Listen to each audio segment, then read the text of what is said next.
এইভাবে যদি চট করে বানিয়ে নেওয়া যায় ডিম আলু আর চাল দিয়ে, তাহলে খেতে ভীষণই ভালো লাগে। বন্ধুরা এইভাবে আপনারা ট্রাই করে দেখবেন।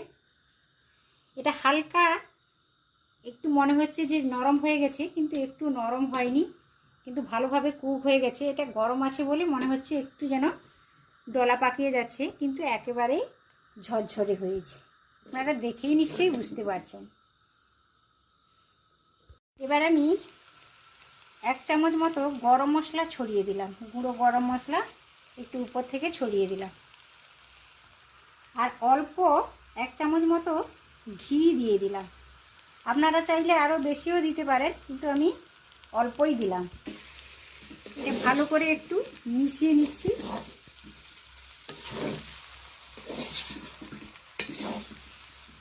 নমস্কার বন্ধুরা, কেমন আছেন সবাই?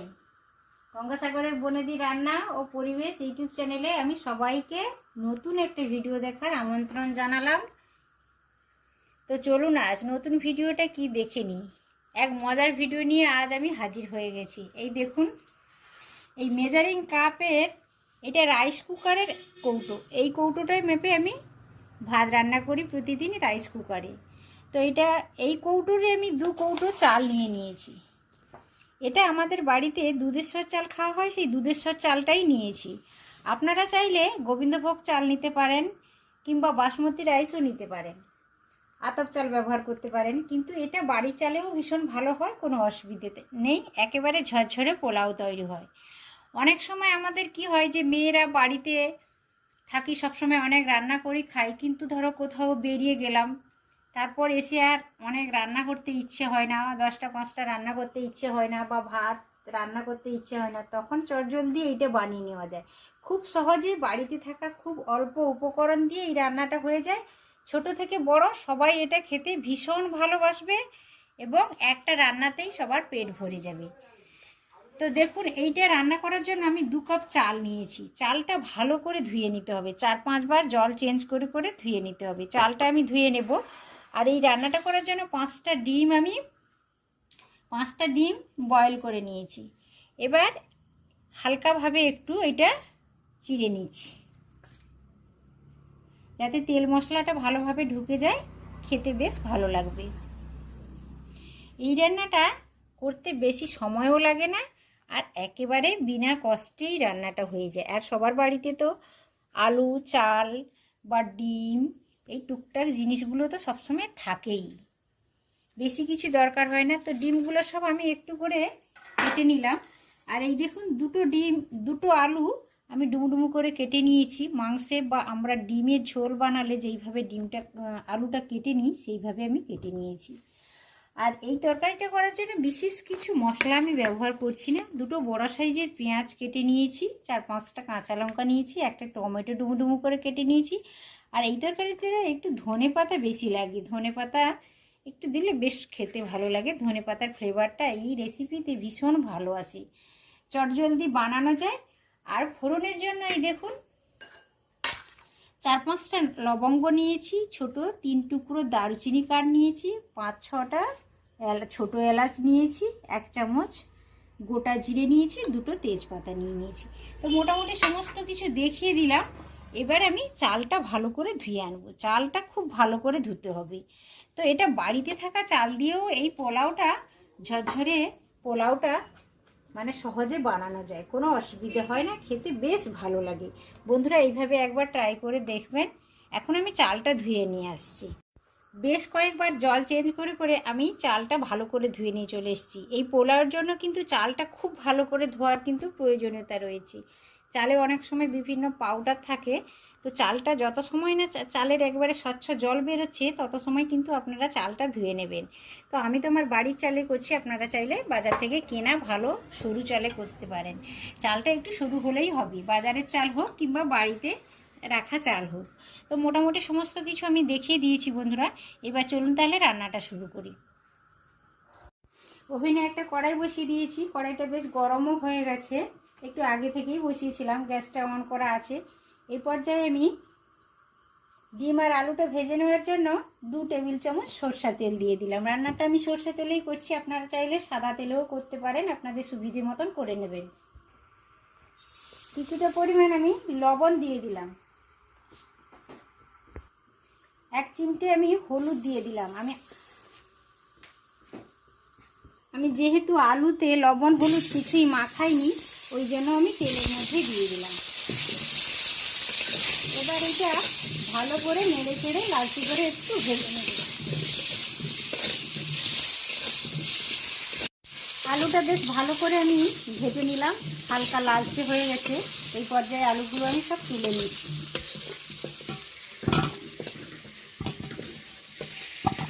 এই রেসিপিটা করতে এমন কিছু সময় লাগে না, কিন্তু একটা রেসিপি এমনভাবে করা হয় এটা কিন্তু পেট ভরে যায় আর সবাই খেতে ভীষণ পছন্দ করে। আর 20টা রান্না 10টা রান্না করার কোনো প্রয়োজনও হয় না। এবার আমি ডিমটা ভেজে নেব। আর আলাদা করে আমি লবণ হলুদ কিছু দেবো না, আলু ভাজার পরে ওতেই লবণ হলুদ ছিল। এটা ডিম খুব একটা কড়া করে ভাজার কোনো প্রয়োজন নেই, ডিমটার উপরের স্তরটা শক্ত হয়ে যায়, তো হালকা করেই ডিম ভাজলে বেশি খেতে ভালো লাগে। এটা হালকা লালচে করে আমি ভেজে নিলাম। এর থেকে বেশি ডিপ করে বা বেশি কড়া করে ভাজার কোনো প্রয়োজন নেই, এইভাবে ভাজলেই ডিমটা বেশি খেতে ভালো লাগে। আলু আর ডিম ভাজার পরে কড়াইতে কিছুটা পরিমাণ তেল ছিল, আরও 3 টেবিল চামচ তেল আমি যোগ করে দিলাম। দেখুন বন্ধুরা, তেলটা বেশ গরম হয়ে গেছে, ধোঁয়া উঠতে শুরু করেছে। এই পর্যায়ে আমি তেজপাতা 2টো দিয়ে দিয়েছি, আর জিরে, ছোট এলাচ, দারুচিনি কাঠ, লবঙ্গ সমস্ত কিছু দিয়ে দিলাম। ফোড়নটা একটু হালকা করে নাড়াচাড়া করে নিলাম। ফোড়ন থেকে একটা দারুণ সুন্দর মিষ্টি গন্ধ চলে আসছে। এই পর্যায়ে আমি পেঁয়াজ কেটে রেখেছিলাম, 2টো পেঁয়াজটা দিয়ে দিলাম। পেঁয়াজটা বেশ ভালো করে নেড়ে চেড়ে নেব, নরম হওয়া পর্যন্ত অপেক্ষা করব। কয়েক সেকেন্ড এইটা ফোড়নের সাথে পেঁয়াজটা বেশ ভালো করে নাড়াচাড়া করে নিচ্ছি। এরপর আমি ডুমু ডুমু করে কেটে রাখা টমেটোটা যোগ করে দেব। এখন আমি টমেটোটা দিয়ে দিলাম।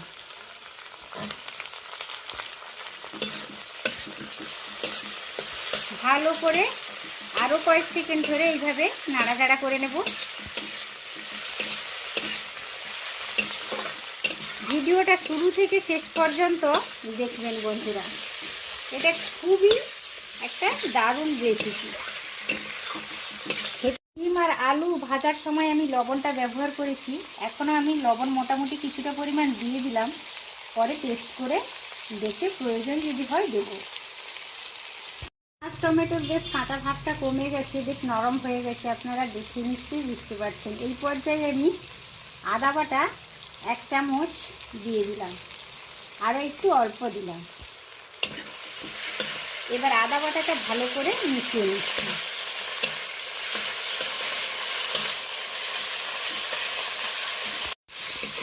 পেঁয়াজ টমেটো নরম হয়ে গেছে, একেবারে গলেও গেছে, কালার চেঞ্জ হয়ে গেছে, দেখে নিশ্চয়ই আপনারা বুঝতে পারছেন।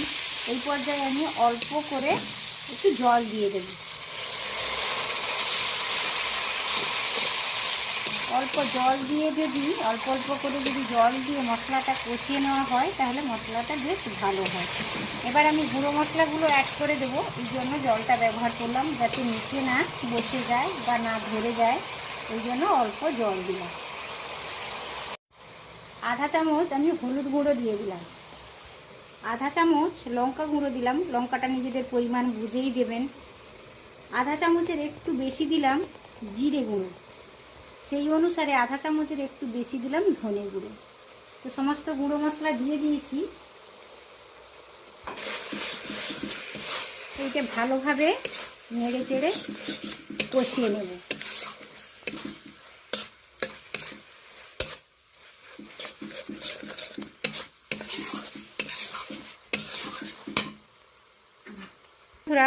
আমি অল্প ধনে পাতাও দিলাম।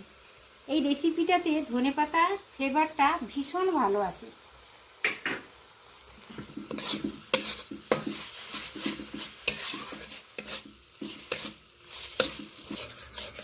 ড্রাই হয়ে গেছিলো, একেবারে বসে গেছিলো, শুকনোই হয়ে গেছিলো।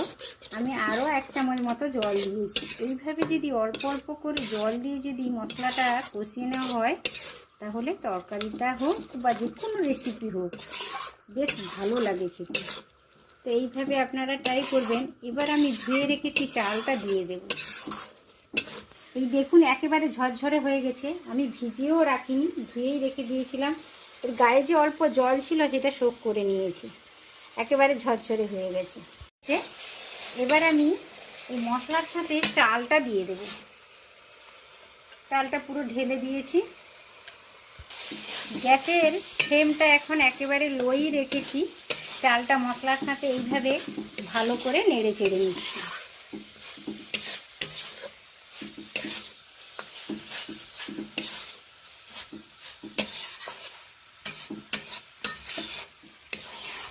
মশলার সাথে বেশ ভালো করে চালটাও আমি ভেজে নিলাম।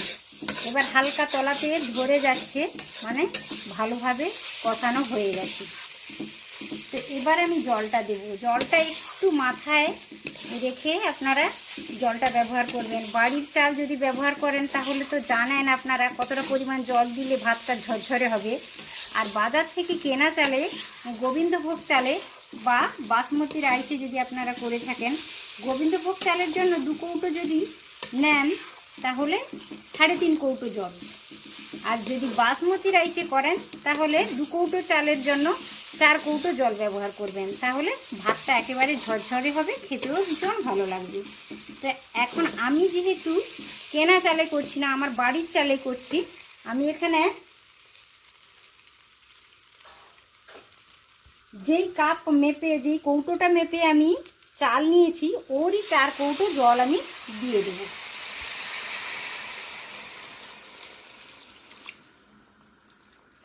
আর কারোর কাছে এই কৌটো না থাকলে বাটি মেপেও করতে পারেন। যেই বাটিতে চাল নেবেন ওই বাটিতে জলটা নেবেন। যাই আমি একটু হাই করলাম, মিডিয়াম করলাম, ভালো করে একটু মিশিয়ে নিচ্ছি। জলটা যদি একটু বুঝে সুঝে ব্যবহার করা যায়, কিন্তু এই রেসিপিটা করতে এমন কিছু কষ্ট নেই, কিন্তু এইটা খুব দারুণ লাগে খেতে আর তাড়াতাড়িও হয়ে যায়। এই পর্যায়ে আমি ভেজে রাখা আলুগুলো দিয়ে দিচ্ছি। ডিমটা একটু পরেই দেব, ওই জন্য আমি আলুগুলো এখন দিয়ে দিচ্ছি, ডিমটা পরে দেব।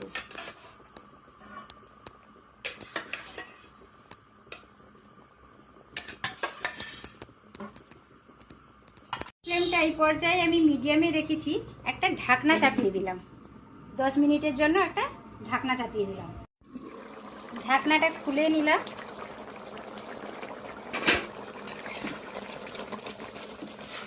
একবার হালকা করে নেড়ে নিলাম।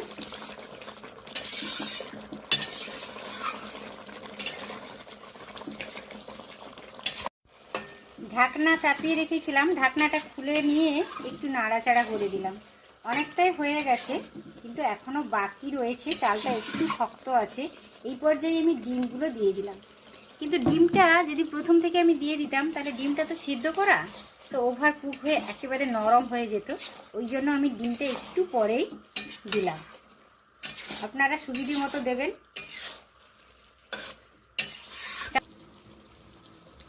এই রেসিপিটা একটু হালকা মিষ্টি মিষ্টি লাগলে খেতে ভালো লাগে, একটা টেস্টের ব্যালেন্স আছে। আমি মোটামুটি 1 চামচ মতো চিনি ব্যবহার করলাম। কারোর যদি চিনিতে মিষ্টিতে খুব অসুবিধে থাকে তাহলে চিনিটাও স্কিপ করে যেতে পারে। জল আর আমি ব্যবহার করব না। কিছুটা পরিমাণ এই যে অল্প জল রয়েছে, রস রস ভাব রয়েছে, একটা জল জলে ভাব রয়েছে। তো আবারও আমি একটা ঢাকনা চাপিয়ে দেব, তাতেই কিন্তু কুক হয়ে যাবে। গ্যাসের ফ্লেমটা আমি এই পর্যায়ে একেবারে লোতে রেখেছি। হালকাভাবে আমি একবার নেড়ে নিলাম। এই দেখুন আলুটা বেশ ভালোভাবে কুক হয়ে গেছে, আর একটুখানি বাকি রয়েছে বন্ধুরা। সমস্ত কিছু ভালোভাবে কুক হয়ে গেছে, চালটা একটু হালকা শক্ত ভাব রয়েছে, ওই জন্য আমি একটা ঢাকনা চাপিয়ে দিলাম। চালটা বেশ ভালোভাবে কুক হয়ে গেছে। এবার আমি ধনে পাতাটা দিয়ে দিলাম। এই রেসিপিতে আমি আগেও বলেছিলাম ধনেপাতার একটু ব্যবহার বেশি করলে বেশ খেতে বেশ ভালো লাগে। ধনেপাতার ফ্লেভারটা খুব সুন্দর আসে। কাঁচা লঙ্কা গোটা দিয়ে দিলাম। এইগুলো দেওয়ার পরে একটু হালকাভাবে নেড়ে নিচ্ছি। আপনারা দেখেই নিশ্চয়ই বুঝতে পারছেন বেশ ঝরঝরে হয়েছে। আরও একটু ঝরঝরে হয়ে যাবে, একটু ঠান্ডা হলেই ঝরঝরে হয়ে যাবে।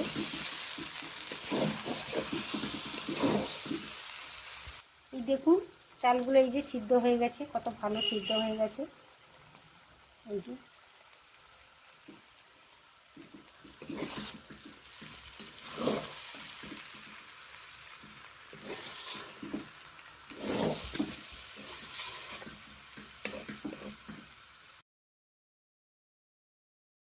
দেখুন বন্ধুরা, বাড়িতে থাকা ডিম, আলু আর চাল দিয়ে, বাড়িরই চাল দিয়ে তৈরি করলাম, কেনা চাল না। আপনাদের সুবিধে মতো চালটা ব্যবহার করবেন। এই রেসিপিটা করতে বেশি সময় লাগে না, আধা ঘন্টা সময় লাগে। পুরো আধা ঘন্টা সময় লেগেছে, 30 মিনিট কি 31-32 মিনিট এই ধরনের সময় লেগেছে। কিন্তু কতটা সুন্দর হয়েছে দেখুন, আর কি দারুণ একটা সুন্দর স্মেল চলে আসছে। ছোট বড় সবাই খুব পছন্দ করবে, বা কাউকে যদি ডেকেও খাওয়ানো হয় সেও খুব ভালো বলবে। চটজলদি খাওয়া হয়ে যায় এবং পেটও অনেকটা সময় ভরা থাকে, আলাদা করে আর কোনো কিছু বানানোর প্রয়োজন নেই। তো রেসিপিটা আমার কমপ্লিট হয়ে গেছে। আমি একটা প্লেটে সার্ভও করে দিয়েছি। দেখতে কতটা সুন্দর লোভনীয় দেখাচ্ছে দেখুন। আর ভিডিওটা যদি ভালো লেগে থাকে অবশ্যই একটি ভিডিওতে লাইক দেবেন, পরিচিতদের মধ্যে ছড়িয়ে দেবেন, যাতে সবাই আমার ভিডিও দেখতে পায়। আর ছোট্টখাট্টো এই রেসিপি পাওয়ার জন্য আমার চ্যানেলটিকে অবশ্য সাবস্ক্রাইব করে রেখে দেবেন। বনেদি পরিবারের একজন সদস্য হয়ে যাবেন বরাবরের মতো। আজ তাহলে আসি বন্ধুরা, সবাই সুস্থ থাকুন, ভালো থাকুন, ভালো খান। আজকের মতো টাটা, নমস্কার।